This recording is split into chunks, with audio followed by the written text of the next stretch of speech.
마이크로소프트사와 구글사의 사례를 한번 들어보고자 합니다. 마이크로소프트사는 아주 대단한 회사죠. PC의 이 운영체제, 윈도우를 완전히 점령하고 있는 그런 회사입니다. 빌 게이츠가 이 마이크로소프트를 통해서 어마어마한 부를 쌓고 몇십조의 재산가가 되었죠.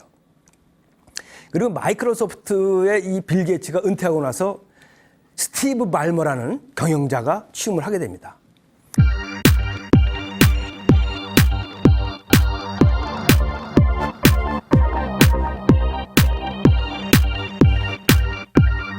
스티브 발머는 취임하고 나서 어떤 인사제도를 채택하느냐, 스택 랭킹이라는 인사제도를 채택합니다.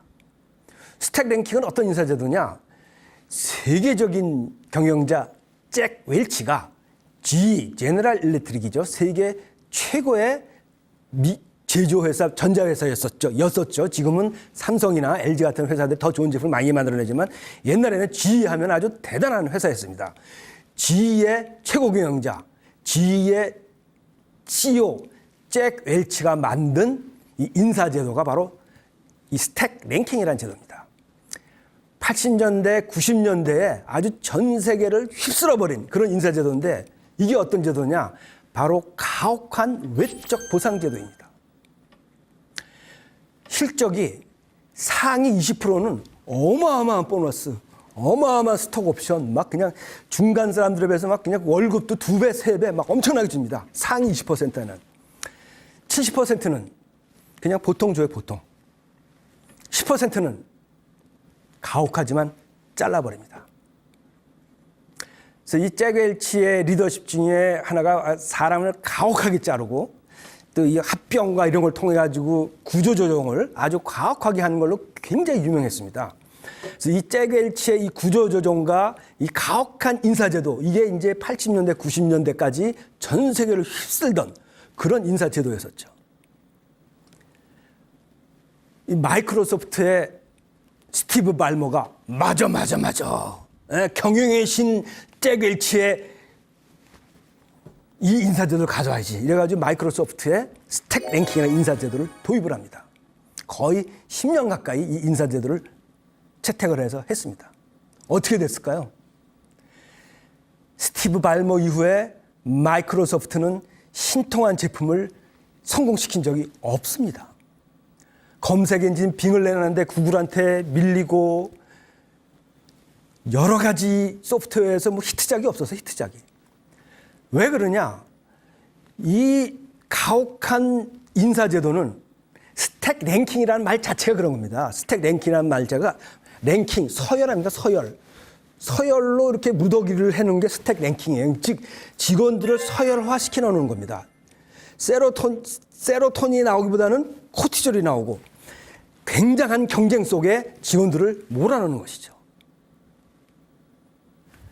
상위 20%는 굉장히 창의적인 게 나올 것 같은데 천만의 말씀. 상위 20% 내에서도 또 경쟁을 하는 거예요. 또 경쟁을 해. 거기서도 피말리는 경쟁을 하기 때문에 바로 스트레스 호르몬 코티졸이 나올 수밖에 없어요. 그러니까 협업이 이루어지지가 않습니다. 상대방한테 뭘 알려주질 않아. 내 건 비밀. 왜? 나는 밀리면 안 되니까 비밀. 창의력이 다 말살돼. 왜? 바로 아까 말씀드린 코티졸이라는 호르몬 때문에. 전두엽이 마비되고. 이러면서 마이크로소프트는 점점 이 경쟁에서 도태되기 시작합니다. 급기야 스마트폰이 빅히트를 치면서 안드로이드가 스마트폰 생태계를 완전히 점령하는데 마이크로소프트는 뒷짐을 놓고 완전히 그 시장을 뺏겨버립니다.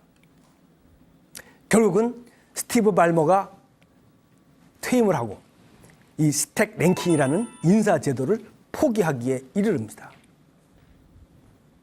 이 인사제도를 포기하고 나서 어떻게 됐을까요? 마이크로소프트 잘 나가기 시작했습니다. 지금은 클라우드 부분에서 대단한 흑자를 내고 있으며 여러 가지 히트 제품을 많이 내고 있습니다. 근데 여기서 궁금한 생각이 하나 드실 거예요. 아니, 잭 웰치가 GE를 경영할 때는 이 스택 랭킹이라는 인사제도가 잘 먹히다가 왜 마이크로소프트 같은 회사에서는 이게 왜 안 먹힐까요? G라는 회사는 제조회사입니다. 전자제품을 만드는 회사입니다. 즉 서열화하고 경쟁을 시키는 이런 인사제도는 제조회사나 영업팀에서는 잘 맞을 수가 있습니다.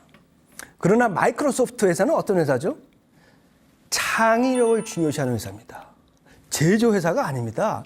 자유로운 협업, 이 사람의 아이디어를, 이 사람 아이디어를 합쳐가지고 새로운 아이디어를 만들어내는 그런 것이 굉장히 중요한 회사입니다. 그러려면 전부 다 마인드가 열려 있어야 되고, 그리고 뇌가 열려 있어야 됩니다. 그러려면 아까 말씀드린 어떤 리더십? 소프트 리더십. 여기 핵심은 뭐예요? 자율성입니다. 자율성. 이것을 동기부여라는 관점에서 이야기하자면 바로 내적 동기부여라고 이야기할 수가 있죠. 우리 내적 동기부여는 뭐죠? 자기가 재미있어 하는 일.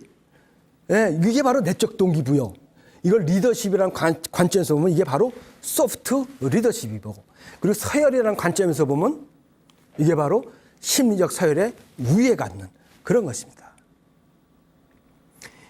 이 마이크로소프트가 한참 헤맬 때 마이크로소프트에 반대되는 회사가 바로 구글이었습니다. 구글의 인사제도는 어떤 것이냐? 물론 구글은 사람을 뽑을 때부터 아주 철저하게 검증을 해서 뽑기도 하지만 일단 뽑고 나면 완전한 자율성을 부여를 합니다. 일단 하루에 3시간은 내가 마음대로 쓸 수가 있어요. 그 시간에 뭐 내가 가서 뭐 잠을 자던 뭐 운동을 하던 수영을 하던 뭐 아무리 딴짓을 해도 윗사람이 간섭할 수 없는 그런 제도가 있습니다. 또 팀별로 완전한 자율성을 줍니다. 어떻게 자율성을 주느냐? 프로젝트는 줍니다. 회사에서. 이 기업이란 데서 프로젝트를 안 주면 기업이 돌아가지 않겠죠. 이 프로젝트는 회사의 경영진과 이제 상의를 해서 결정을 하겠죠. 언제까지 어떤 프로젝트를 어떻게 하겠다. 라는 걸 결정을 하면 그 뒤는 일체 간섭을 하지 않습니다. 알아서 자율성으로 완전히 알아서 워낙 우수한 인재들이 이거 하니까 이 자율성이 뭐라고요? 바로 심리적 서열의 상위에 서는 것이며 동기부여로 봤을 때는 바로 내적 동기부여. 그리고 심리적 서열의 상위에 있으면은 세로토닌이라는 호르몬이 나오는 거죠. 즉 구글이라는 회사는 세로토닌이 지배하는 회사고 엔돌핀이 지배하는 회사라고 볼 수 있는 것입니다. 창의성이 날로 나올 수밖에 없는 것입니다.